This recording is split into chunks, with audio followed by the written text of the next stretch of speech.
Додека го чека исходот од истрагата покрената пред 7 месеци, суспендираниот шеф на Вишото јавно обвинителство Скопје Мустафа Хајрулахи со нови обвинувања дека постапката против него е хајка. Вели дека поднел уште една кривична пријава против обвинителката од Штип, што ја води истрагата во која тој е осомничен за малтретирање во вршење на службата и злоупотреба на положбата.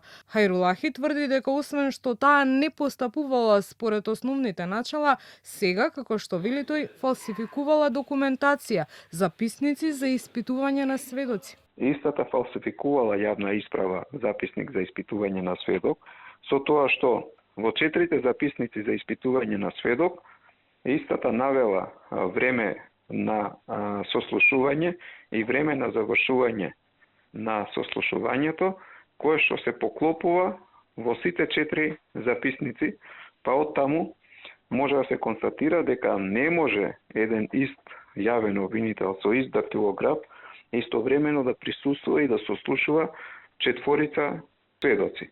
Од тие причини поднесов против нејзе и против дактилографот, односно записничарот, кривична пријава за фалсификување на јавна исправа. Пред неколку месеци, освен против обвинителката што ја води истрагата, Хајрулахи поднесе кривична за злоупотреба на службената положба и против јавниот обвинител Љупчо Куцевски и уште тројца. Според него, со постапувањето, меѓу другото, прекршени му биле и човековите права.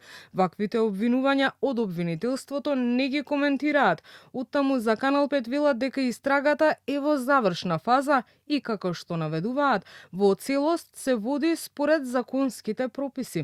Советот на јавни обвинители допрва треба да одлучува за негово разрешување, откако пред една недела Комисијата за дисциплински постапки при обвинителството даде ваков предлог, поради, како што наведоа, неправилности во начинот на заведување предмети и носење нестручни одлуки.